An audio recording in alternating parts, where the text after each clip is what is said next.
অসমৰ কাৰণে এটা দুৰ্ভাগ্যজনক কথা কংগ্ৰেছ দলে ভালকে জানে যে বিজেপি সদায় সাম্প্ৰদায়িক ৰাজনীতি কৰে আৰু এই সাম্প্ৰদায়িক ৰাজনীতিত গোহত্যা বা কাউ স্লাটাৰ এইটো এটা ইম্পৰ্টেণ্ট ইস্যু যিটো দীৰ্ঘদিনে কংগ্ৰেছে খেলি আছে বিভিন্ন ষ্টেটত খেলি আছে আমাৰ অসমতো already Assam cattle preservation act 2021 already pass হৈছে আইনত পাছ হৈছে আইনত পৰিণত হৈছে তাত গৰু কেনেকৈ কৰিব পাৰিব কিমান গৰু কোনটো গৰু মানে আমি এইটো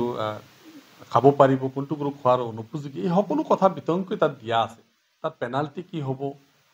আমাৰ ভেটেনেৰি অফিচে যিটো ফিটনেছ দিব লাগিব সকলো কথা বিৱৰি লিখা আছে কিন্তু বিজেপি কিহৰ কাৰণে এই গেমটো কংগ্ৰেছে খেলিলে মই বুজি নাপালোঁ ৰকিবুল হুছেইন ডাঙৰীয়া আৰু আমাৰ ভূপেন বৰা ডাঙৰীয়া দুজন ছিনিয়ৰ লিডাৰ কংগ্ৰেছৰ এই বিজেপিৰ গেমটো কিয় কংগ্ৰেছে খেলিবলৈ গ'ল আৰু গেমটো খেলিবলৈ গৈ গোটেই বলটো উঠাই ছিক্স মাৰিবৰ কাৰণে মানে মুখ্যমন্ত্ৰী ডাঙৰীয়াৰ আগত তুলি দিলে আৰু মুখ্যমন্ত্ৰী ডাঙৰীয়া এইটোক লৈ ছিক্স কোবাই গোটেই অসমত এতিয়া সামাজিক অনুষ্ঠান ধৰ্মীয় অনুষ্ঠান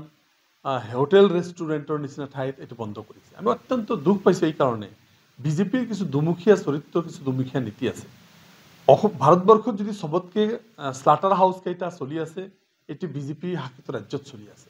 আৰু সেই বিজেপি শাসিত ৰাজ্যবিলাকত যিবিলাক কৰি আছে গো হত্যা যিবিলাক কৰি আছে স্লাটাৰ হাউচ যিবিলাক চলি আছে বিজেপিৰ দিনত চলি আছে আজি গোৱাত বিজেপি চৰকাৰ আছে তাত কিন্তু গো হত্যা বন্ধ কৰিব পৰা নাই তাত কিন্তু গো হত্যা চলি আছে ভাৰতবৰ্ষৰ মোষ্ট অফ দ্য 5-star হোটেলত গৰু মাংস পোৱা যায় আজি ইণ্টাৰনেশ্যনেল খেলসমূহত গৰু মাংস পোৱা যায় আজি কেৰালাত বিজেপি জিকাৰ পিছত তাত গৰু মাংস দি ভোজ দিয়া হয়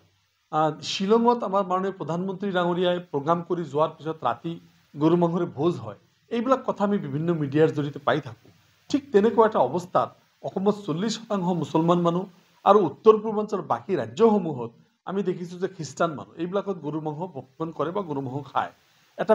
কেটেল প্ৰিজাৰ্ভেশ্যন বিল থকাৰ পিছতো এনেকুৱা এটা সিদ্ধান্ত দি হোটেলবিলাকত বন্ধ কৰি দিব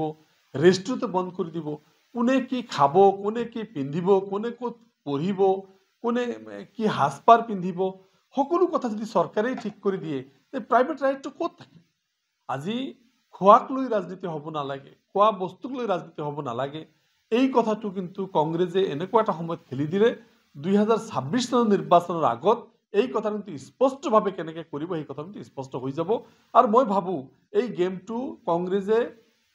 ইচ্ছাকৃতভাৱে খেলি বিজেপিৰ সন্মুখত তুলি দিছে নেকি ইয়াৰ কিন্তু ৰেছপন্সিবিলিটি বহুতখিনি কংগ্ৰেছে ল'ব লাগিব কিয় আজি এনেকুৱা সিদ্ধান্ত হ'ব পালে সিদিনাখন এটা কেটেল প্ৰিজাৰ্ভেশ্যন বিল পাছ হৈছে পাছ হোৱাৰ পিছত এতিয়া আৰু কঠোৰকৈ আৰু যাতে এতিয়া মানে ঘৰুৱা আকিকাতো এতিয়া গৰু কাটিব নোৱাৰিব বিয়াত যদি কোনোবা দুখীয়া মানুহ এটা গৰু কাটিলে বিয়া পাৰ হৈ যায় সেইটোও কৰিব নোৱাৰিব এতিয়া কিহেৰে কেনেকৈ কৰিব ইমান ডাঙৰ এটা কঠোৰ সিদ্ধান্ত কংগ্ৰেছৰ কাৰণে আহিলে ইয়াৰ ভোগ কিন্তু কংগ্ৰেছে কৰিব লাগিব অহা দিনত এই কথাটো স্পষ্ট এজন বিশেষ নেতাৰ এই ভুলৰ বাবে আজি সমগ্ৰ মুছলিম সমাজটো এই গৰু মাংস ভক্ষণৰ পৰা বিৰত থাকিব ৰকিবুল হুছেইন ডাঙৰীয়া তেখেতক ল'ৰাক জিকোৱাৰ কাৰণে যিটো ফৰ্মুলা লৈছিলে ভূপেন বৰা ডাঙৰীয়া APCCৰ প্ৰেচিডেণ্ট হৈ এজন সনাতনী মানুহ হৈ এনেকুৱা বক্তব্য দি আজি এটা উত্তপ্ত পৰিৱেশ সৃষ্টি কৰি গোটেই মুছলিম সম্প্ৰদায়ৰ খ্ৰীষ্টান সম্প্ৰদায়ক এই তেখেতসকলক গোভক্ষণৰ কথাটো বন্ধ কৰাৰ যিটো প্ৰক্ৰিয়া এই প্ৰক্ৰিয়া যাতে কিন্তু মানে সহজতে আমি দেখিছোঁ যে অসমৰ মুছলিম সম্প্ৰদায় প্ৰায় 40% মানুহক কিন্তু আজি নাকি লগোৱা হ'ল ইয়াৰ কাৰণে দায়ী কিন্তু ইয়াৰ কাৰণেতো ভোগন্তটো কংগ্ৰেছে ভুগিব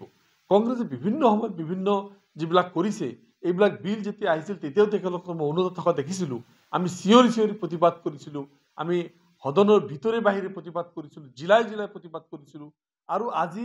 যিখিনি চলি আছিল সেইখিনিও বন্ধ হ'ল তাৰ কাৰণে কিন্তু কংগ্ৰেছ দায়ী হ'ব যিকোনো খবৰৰ বাবে যোগাযোগ কৰক 7099017330 লগতে 7099017110 নম্বৰত